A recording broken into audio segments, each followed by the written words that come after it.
un podcast de Cooperativa. A mediados de los 70, Claudio tenía un problema. Su familia era dueña de una pizzería en el Gran Buenos Aires. En esos tiempos no existía el delivery, mucho menos las aplicaciones de última milla. Básicamente la gente iba a su local en Belgrano a buscar la pizza y se la llevaba para compartir en familia o con amigos. El problema era que mientras los compradores se iban con la pizza a su casa, en el camino el queso se pegaba a la tapa de la caja de cartón, una cosa bastante desagradable. Pero un día, en 1974, a Claudio se le ocurrió una idea. Después de darle vueltas y vueltas al problema, inventó el CEPI, el separador de pizzas, lo que en internet se conoce popularmente como el cosito de la pizza.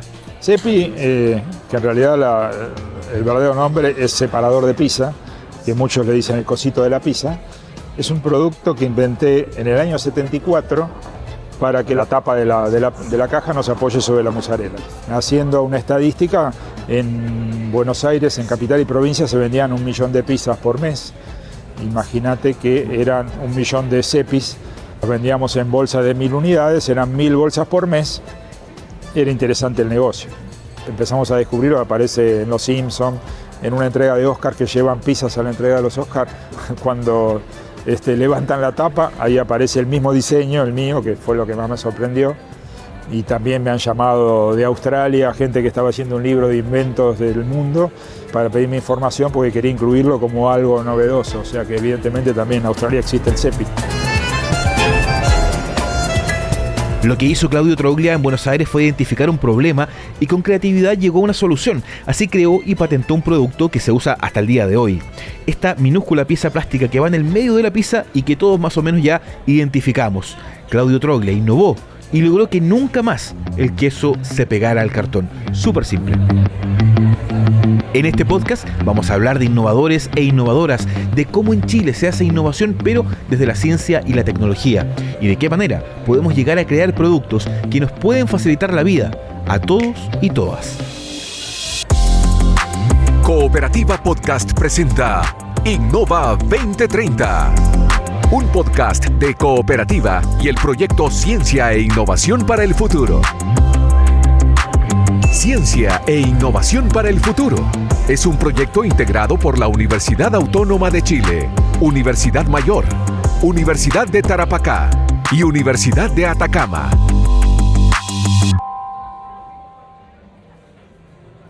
Hola, ¿cómo están? Bienvenidos y bienvenidas a Innova 2030. Soy Claudia Kelly y los voy a estar acompañando en este podcast en el que hablamos de innovación. Vamos a conocer conceptos y herramientas que nos pueden ayudar a transformar ideas en acción, a crear productos innovadores que pueden resolver necesidades. Partamos por lo básico. ¿Qué es innovar?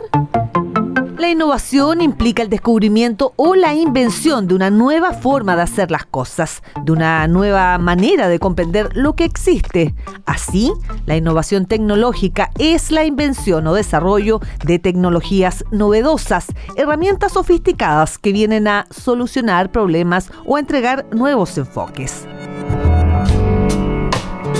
La innovación es un círculo, forma parte del proceso lógico del avance científico y técnico en el que una nueva herramienta permite obtener nuevos conocimientos, que a su vez permiten fabricar nuevas herramientas y así sucesivamente. Hay manos capaces de fabricar herramientas con las que se hacen máquinas para hacer ordenadores que a su vez diseñan máquinas que hacen herramientas para que las use la mano. Dependiendo del diccionario, la innovación se define como un cambio que introduce novedades, como una actividad cuyo resultado es la obtención de nuevos productos o procesos o mejoras significativas de los que ya existen. Nosotros el concepto que utilizamos es que la innovación se entiende como un proceso primero. Quien habla es Nancy Fuentes, directora de Gestión Tecnológica, Innovación y Emprendimiento de la Universidad Mayor. Y un proceso tanto de crear como distribuir en el mercado, en la sociedad, cierto valor que sea nuevo. Eso es súper relevante, el concepto de valor, la creación de valor, y por otro lado, el tema de llevar este valor hacia un mercado, o hacia la sociedad, hacia alguien que lo utilice. Esas son como las dos cosas principales y además el tema de que es un proceso. No es para nada algo súper lineal ni sencillo, sino que toma mucho tiempo, toma harto esfuerzo, pero tiene estos dos componentes que yo destacaría. La creación de valor y la puesta en el mercado. Fórmulas hay más de una, pero en general el proceso de innovación parte con la identificación de un problema o necesidad. En segundo lugar, tenemos que generar ideas que apunten a resolver aquel problema. Luego evaluaremos esas ideas. Se realiza un proceso de investigación, se determinan ventajas y desventajas, además de la viabilidad de transformar la idea en un producto innovador. En la siguiente fase comenzaremos a materializar la idea. Elaboraremos un prototipo, lo pondremos a prueba. Aquí ocurre la magia. Estamos transformando una idea en acción. Finalmente, en el último paso, lanzaremos ese producto al mercado. Mira, también hay numerosos caminos, pero principalmente un poco en base casi a la teoría o digamos a las metodologías de innovación, uno podría identificar dos caminos. Uno es más desde el investigador, desde la curiosidad, por decirlo así, y también pudiese tener que ver con la observación, en este caso alguna problemática que exista, o de algo que falta información, en el fondo algo que me interesa y quiero saber qué hay más allá y cómo lo puedo mejorar, pero también al revés, también desde que ya se identificó una necesidad o un problema en alguna industria, en algún sector puntual. Y esos son los dos modelos que nosotros tratamos de hacer un mix, en el fondo tanto de lo que los inventores o investigadores tengan como inquietud personal, junto con una necesidad real que se observó y se identificó y se describió bien. Entonces poder conectar eso y dar esa como semilla inicial de por dónde debería partir en este caso la innovación. Y cuando hablamos de innovación basada en ciencia, hay un concepto fundamental. ¿Has escuchado hablar de la I+D? Sí, mira, la I+D la verdad es que es un poco esa nomenclatura más de también desde lo científico, pero I+D significa investigación y desarrollo. Eso significa la sigla, y a lo que apunta es que no solamente está el proceso de investigación más básico o más fundamental, que es como este que te mencionaba de la curiosidad, de que yo voy y descubro, investigo lo que a mí me interesa, sino que además desarrollo algo con eso. Entro en un contexto un poco más experimental. Entonces la I+D, el concepto que hoy día se maneja en nuestro país y por las agencias de investigación, digamos, que financian esto, tiene que ver con eso, con investigación, desarrollo y este alcance experimental de lo que estoy investigando. Entonces sería como un primer, si uno quisiera construir, digamos, como una pirámide, por decirlo así, esto sería como lo más de abajo, la primera capa. Sin eso no puedo llegar a la innovación, al menos desde el punto de vista de la innovación basada en ciencia, digamos. Ahora pongámonos en el siguiente caso. Seguramente estás escuchando este podcast en un dispositivo móvil o en tu teléfono o en una tablet, quizás en tu computador. Todos utilizan baterías hechas principalmente de litio. ¿Qué pasaría si en vez de exportar litio en Chile fabricáramos esas baterías? Por eso la I+D es tan importante para el desarrollo de un país. Innovar a partir de la investigación para obtener soluciones y llevarlas al mercado más allá de vender materias primas. Es importantísimo, es fundamental, diría yo, y parte de lo que en nuestro país no se hace tanto, lamentablemente. Y como tú bien dices, por ejemplo, se hace mucho el ejemplo del tema del cobre, por ejemplo, la industria del cobre, que somos un país muy extractivista, que se ocupa mucho recurso natural, que se trata de vender así como en bruto. Pero imagínate si tomáramos todo eso y se desarrollaran invenciones a partir de eso. Si pudiésemos tener una industria, digamos, asociada a la innovación, que hoy día está, lamentablemente, yo diría que en su totalidad, alojada en las universidades y no en las empresas. Entonces imagínate si tuviéramos toda esa posibilidad de tomar lo que hoy día está necesitando el país y poder generar invenciones o innovaciones que apuntaran a resolver esa problemática. Hoy día casi todo se importa, buscamos soluciones de afuera.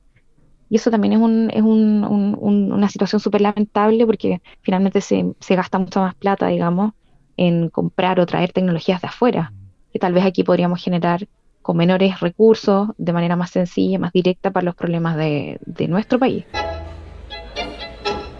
Volvamos al ejemplo del inicio, el de la pizzería de Claudio Troglia. Él identificó un problema. el queso de la pizza se pegaba a la caja y eso generaba el reclamo de sus clientes. Comenzó a buscar ideas para resolver ese problema y las evaluó. Lo primero que hizo fue usar mondadientes, pero se dio cuenta que, al comer, sus clientes se podían encontrar con esos palitos de madera incrustados en la pizza. Definitivamente no era la solución. Luego probó una segunda idea. Creó el prototipo de una pequeña pieza plástica que se asemeja a una mesa de 3 patas. Así nació el separador de pizzas y funcionó. Y de hecho ahí tú describes, además del proceso de innovación propiamente tal, yo diría que el ecosistema o el espíritu de un emprendedor también. Alguien que por sí solo se las rebuscó y las rebuscó hasta que logró generar esa invención y ponerla en el mercado, que como te decía al inicio, eso es lejos con lo más importante.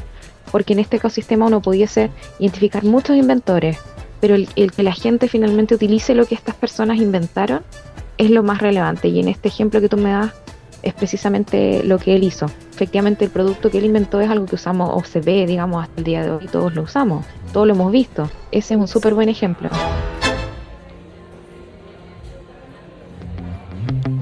Hola Emilio, ¿cómo estás?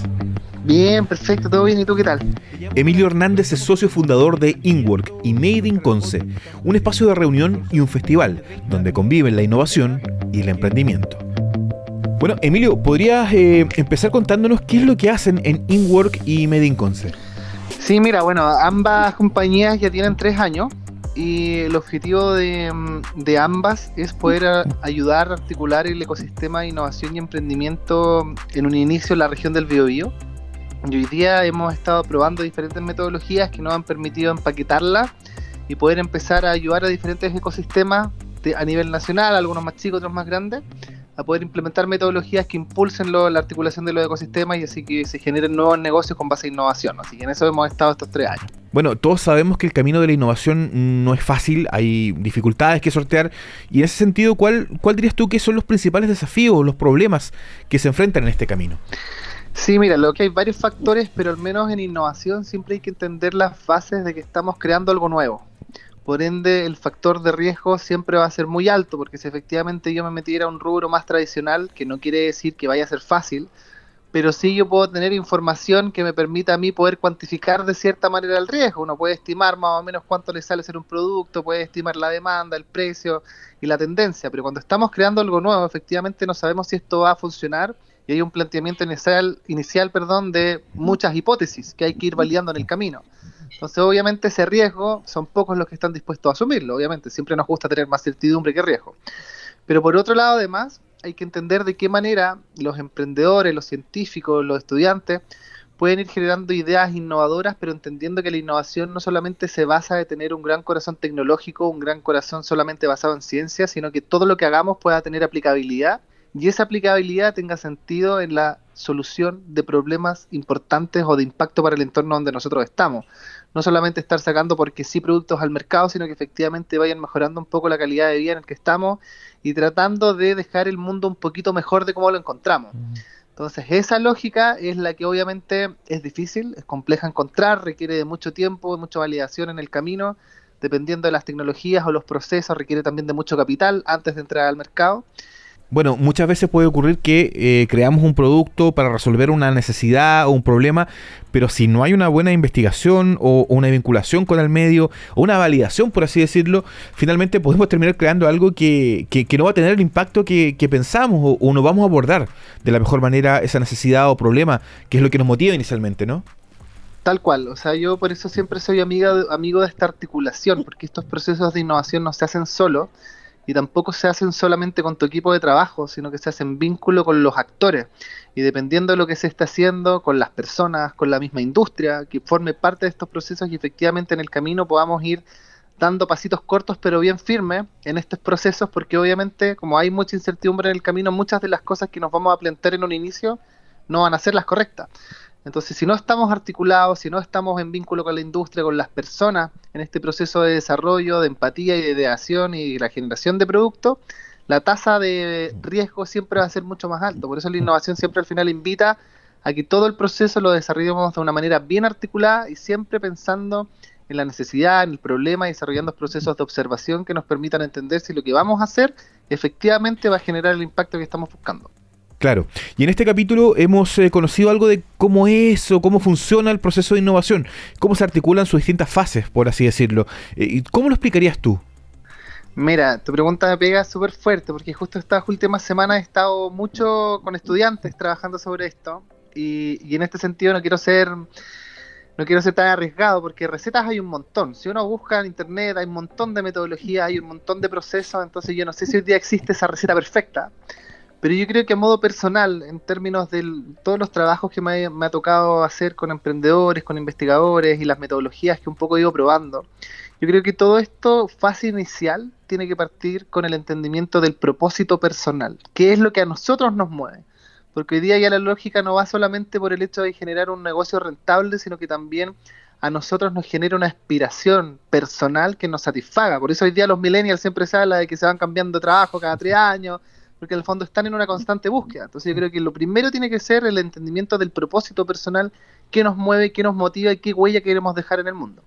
Y después, a partir de ese propósito, poder ser capaces de identificar necesidades, problemas, dolores en nuestro entorno que puedan hacer ese calce con ese propósito. Yo creo que cuando tenemos ese match perfecto entre nuestro propósito y poder identificar problemas, dolores que podamos ser capaces de transformar en oportunidades de negocio, ya es cuando empieza a ocurrir la magia. Pero dentro de esos dos procesos hay un montón de etapas. Yo soy súper enamorado de la metodología del Design Thinking, pero hay hartas, pero todas las metodologías al final se basan en la primera etapa y la más grande y la más compleja es el proceso de empatía, de observar, de conocer, de entender nuestro entorno. Si nos gustó un problema o queremos solucionar algo, tenemos que entender quién lo vive, cómo lo vive, por qué lo vive. Y esos procesos son los que a veces uno tiende a apurarlo, porque uno siempre quiere llegar a ese proceso de idear lo más rápido posible. Estamos llenos de ideas que queremos ejecutar, pero si esas ideas no generan el impacto que estamos buscando, al final van a quedar solamente en ideas escritas en un papel que no van a generar esa transferencia al final a las personas. Entonces, yo creo que todo proceso tiene que partir con esa lógica de entender el proceso, entender el propósito y después nuestro entorno para ser capaces de identificar problemas relevantes y cómo lo viven las personas. Emilio Hernández, fundador de InWork y Made in Conce, muchas gracias por estos minutos. Buenísimo, no, feliz. Un abrazo, chau. Innova 2030 es una presentación de Cooperativa y el consorcio Ciencia e Innovación para el Futuro. Encuentra este y otros episodios en cooperativapodcast.cl. Suscríbete en Spotify o en tu plataforma de audio favorita. ¿Te gusta cocinar? En el próximo capítulo vamos a conocer la visión de un experto que explica la innovación como una receta de pan. No te lo pierdas. Ciencia e Innovación para el Futuro es un consorcio integrado por la Universidad Autónoma de Chile, Universidad Mayor, Universidad de Tarapacá y Universidad de Atacama.